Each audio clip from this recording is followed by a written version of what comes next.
Hello दोस्तों, मैं देवेंद्र कुमार आपका महावीर एजुकेशनल पार्ट चैनल पर स्वागत करता हूं। आज हम पढ़ेंगे सीडीपी में समाज निर्माण में लिंग पूर्वाग्रह और इसकी समाज में भूमिका।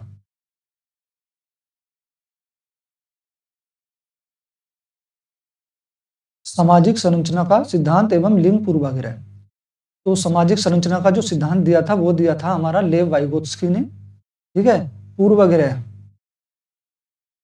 पूर्वाग्रह पूर्वाग्रह होता है ऐसा कोई कथन जिसको सिद्ध करने के लिए कोई वैज्ञानिक आधार ना हो। मतलब कहने का मतलब है कि ऐसा कोई भी कथन कहना जिसको सिद्ध ना किया जा सकता हो, है ना, जो एक अफवाह के तौर पर फैला दी गई हो, पूर्वाग्रह होता है ना। ऐसा कोई कथन जिसको सिद्ध करने के लिए कोई वैज्ञानिक आधार ना हो या जिसको सिद्ध ना किया जा सकता हो, वह पूर्वाग्रह कहलाता है।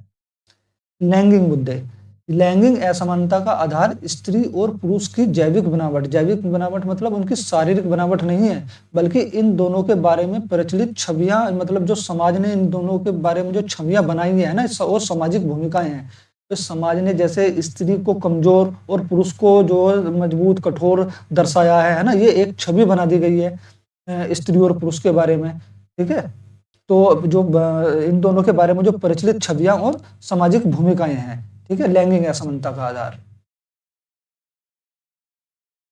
या सीधे तौर पे कहें कि कोई भी कथन जिसका मतलब बिना प्रमाण के तर्क के कहना पक्षपात है। जैसे दिल्ली के लोग सबसे ज्यादा बुद्धिमान है, दिल्ली के लोग सबसे ज्यादा बुद्धिमान होते हैं और शहरों के लोग बुद्धिमान नहीं होते, ना। ये जो अगर इस तरह का कथन कोई भी आता है तो वह पूर्वाग्रह होता है। ठीक है।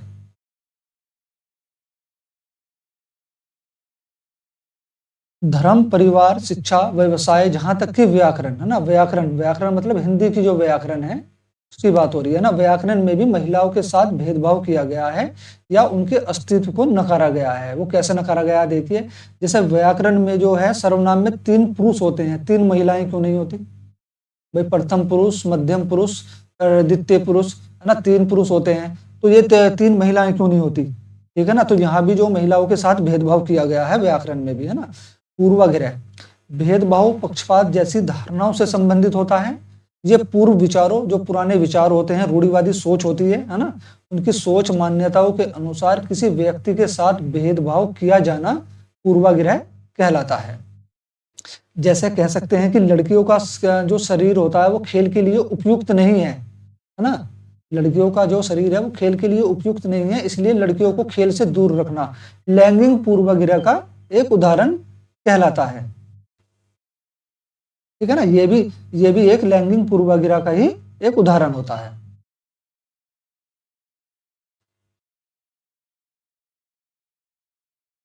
लिंग पूर्वाग्रह क्या है? अभी तक हमने पूर्वाग्रह देखा था ना। पूर्वाग्रह कोई भी कथन, पूर्वाग्रह में आता कोई भी कथन के ऐसा कि जिसका जो तर्क ना दिया जा सकता हो या कोई सिद्ध ना किया जा सकता हो, वो पूर्वाग्रह है।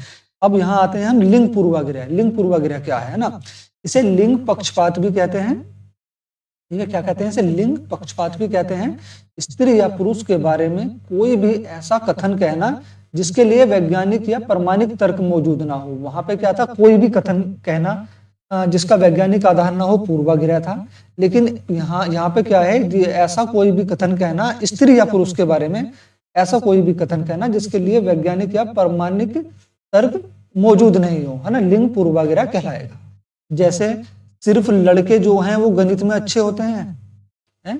सिर्फ लड़के गणित पढ़ सकते हैं या केवल लड़कियां भोजन पका सकती हैं?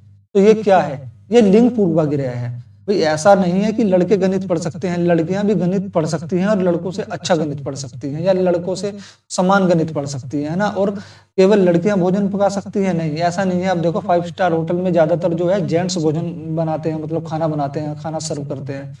ठीक है ना। तो ये जो होता है ये लिंग पूर्वाग्रह होता है।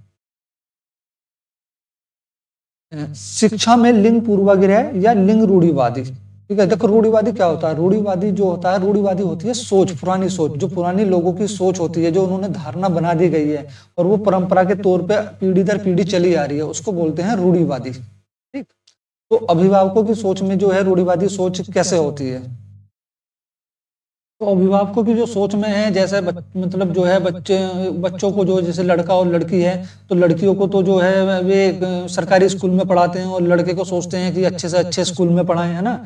और उसके लिए खेल की, ट्यूशन की अच्छी से अच्छी व्यवस्था करते हैं, और जबकि जो है लड़कियों के लिए नहीं की जाती। ठीक है, और लड़कों से जो है बाहर के काम कराए जाते हैं, और लड़कियों से सारे झाड़ू पोछा बर्तन कराया जाता है। तो ये जो अभिभावकों की सोच में है, ये लिंग पूर्वाग्रह होता है।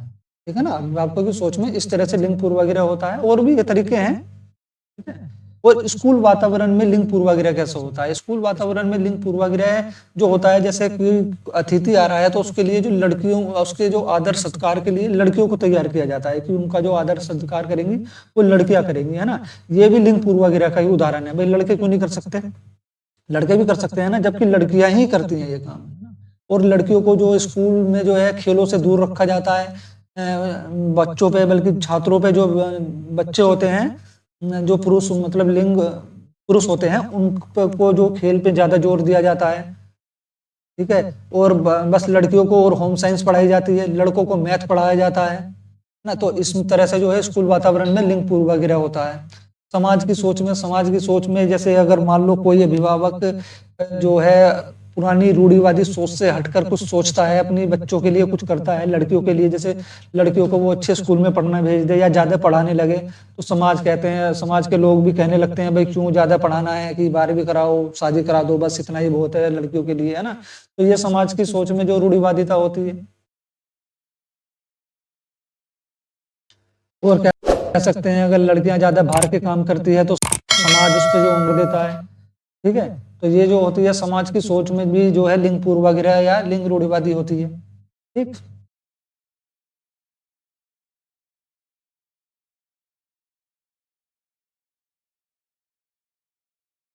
देखिए पूर्वाग्रह की प्रकृति कैसी होती है ना। पूर्वाग्रह अर्जित होते हैं। अर्जित मतलब ये हमारे पहले से ही चले आते हैं, पीछे से ही, है ना। जो मतलब रूढ़िवादी सोच होती है, जो पुरानी ये सोच होती है, वो ही हम पर थोपी जाती है। तो पूर्वाग्रह जो होते हैं ये अर्जित होते हैं। पूर्वाग्रह पूर्ण रूप से किसी समूह द्वारा संचालित किए जाते हैं। पूर्वाग्रह का संबंध जो वास्तविकता से नहीं होता, ये वास्तविकता से नहीं होता, बिल्कुल सही बात है ना। पूर्वाग्रह का संबंध वास्तविकता या सच्चाई से नहीं होता है ना। पूर्वाग्रह स्थिर प्रवृत्ति के होते हैं, इन्हें बदलना बहुत मुश्किल होता है। पूर्वाग्रह जो है संवेगात्मकता से प्रभावित होते हैं।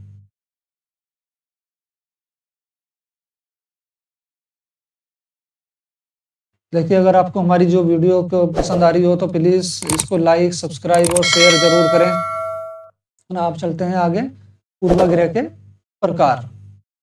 पूर्वाग्रह के प्रकार, जो जाति के आधार पर भी पूर्वाग्रह होता है। जाति के आधार पर कह देते हैं भाई निचली निचली जाति के जो लोग हैं, उनकी सोच मतलब उनका जो शारीरिक विकास है, उनका मानसिक विकास है, वो उचित ढंग से नहीं हो पाता, और उनके बारे में लोगों की जो गलत धारणा भी होती है ना। तो जाति के आधार पर भी पूर्वाग्रह किया जाता है। भाषा के आधार पर भी पूर्वाग्रह किया जाता है। लिंग के आधार पर तो स्त्री पुरुष के आधार पर तो अभी बताया ही है, जैसा कि लिंग पूर्वाग्रह कितना मतलब सबसे ज्यादा तो यही लिंग के आधार पर ही पूर्वाग्रह जो कर किया जाता है। धर्म के आधार पर भी पूर्वाग्रह किया जाता है। क्षेत्र के आधार पर भी पूर्वाग्रह किया जाता है। अब जैसा देखो, जैसे मैंने ऊपर बताया, विद्यालय में आए अतिथियों के स्वागत सत्कार के लिए मात्र लड़कियों को काम में लगाना ना, ये कौन सी सोच को प्रदर्शित करता है? ये रूढ़िवादी धारणा, रूढ़िवादी सोच को प्रदर्शित करता है, ध्यान रखना, है ना। ये क्वेश्चन आया हुआ है कि विद्यालय में आए अतिथि के स्वागत सत्कार के लिए लड़कियों को काम में लगाना क्या प्रदर्शित करता है? तो ये रूढ़िवादी सोच होती है लोगों की, है ना, रूढ़िवादी धारणा। लिंग पूर्वाग्रह जो दूर करने के उपाय हैं, शिक्षक और अभिभावक, मतलब शिक्षक और जो वो घर के जो बड़े बुजुर्ग हैं, है ना, और तथा सरकार, गवर्नमेंट को सभी बालक बालिकाओं में भेदभाव ना करे, ऐसे जो है कार्यक्रम कराने चाहिए। ठीक। और जहां तक कि एनसीएफ 2005 के अनुसार तो जो जो है लिंग पूर्वाग्रह दूर करने के लिए बालक बालिकाओं को परंपरावादी भूमिका के विपरीत भूमिका में रखें। जैसे बालिका से तो घर से बाहर सब्जी खरीदने जाने, मतलब बालिका से जो है बाहर के काम कराएं, और बालक से जो घर में झाड़ू पोछा लगवाएं, घर का काम करवाएं। तो ये जो है ये लिंग पूर्वाग्रह को दूर करने का एक छोटा सा उपाय है ना, साधन है, कह सकते हैं। यहाँ से हम शुरुआत कर सकते हैं इसकी।